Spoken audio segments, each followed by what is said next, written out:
Hi everyone, my name is Ted and I will be talking about my Axon 7 and how it's held up for over 2 years.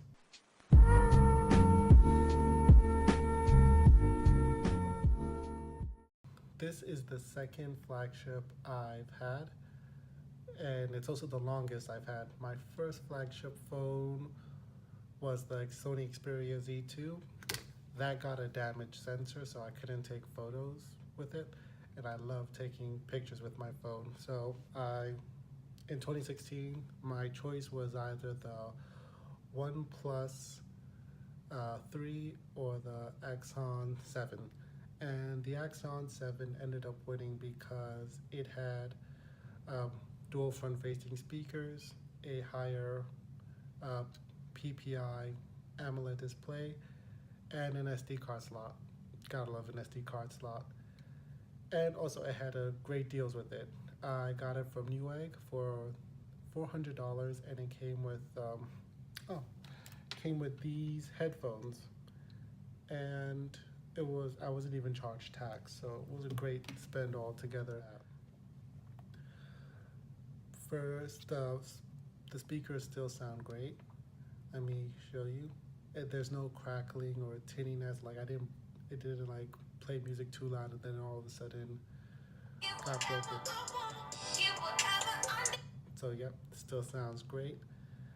Um, Also, the image is very good. As in the display, there's no like burn-in on it, which is always a concern when you have an AMOLED display. And in terms of performance, in 2018 now, the phone does stutter and lag a bit more. When you get into the UI, it drops some frames at first, but then it gets like really smooth.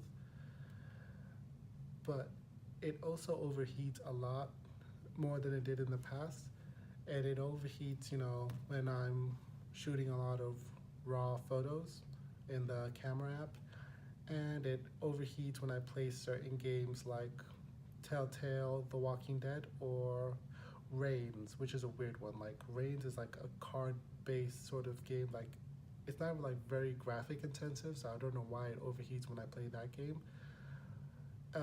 But for other things, like when I'm going on Snapchat, which is not really properly optimized for Android, it doesn't overheat there. Also, the construction is still held up. Um, like I don't have any serious knocks or dings on it. I dropped this phone twice, and the screen is still fine because this is like aluminum. It's not a glass body. I feel comfortable getting using with the case, which I have done for a longest time, or using a crap case like this. Like this, I just have this case on because it matches the gray body, and it adds like a nice texture to it, like the first OnePlus. And my best moments with this phone are the camera app. The camera app is fantastic. Actually, the camera app is actually why I'm getting into photography as a hobby now.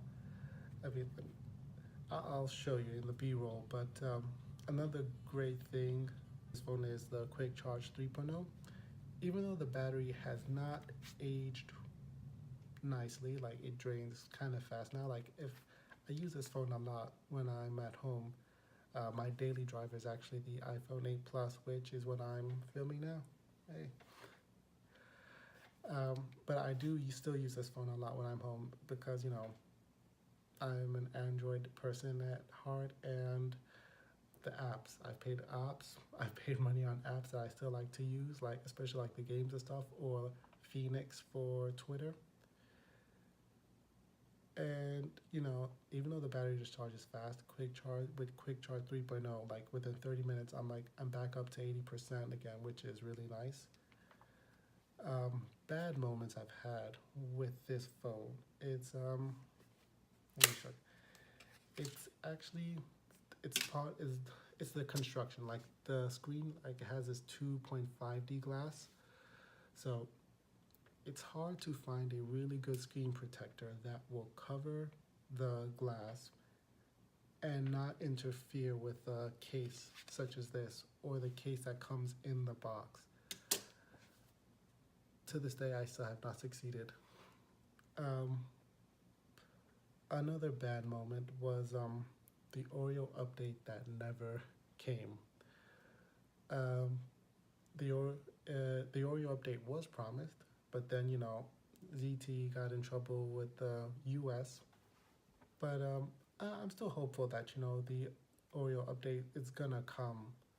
But in the meantime, though, if I was really hungry for Oreo, like there are like third-party Android developments on XDA which I can just flash. But I don't want to lose that stock camera. It does make me wonder though, is this phone still worth buying in 2018? And I was looking on Swappa and eBay, and you can get this phone for like at most $200. And at that price, the competition would be the Motorola G6, which performs great, and also the Huawei View 10, which also performs great and like has a very recent, very 2018 flagship construction.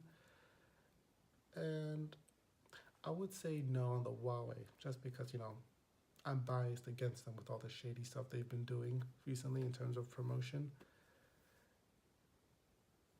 And I guess it's actually an age-old debate. Do you buy last year's flagships or a current mid-tier device, in terms of your budget? And the answer is, if you care about, things like updates, I guess, then go for the current mid-tier phone.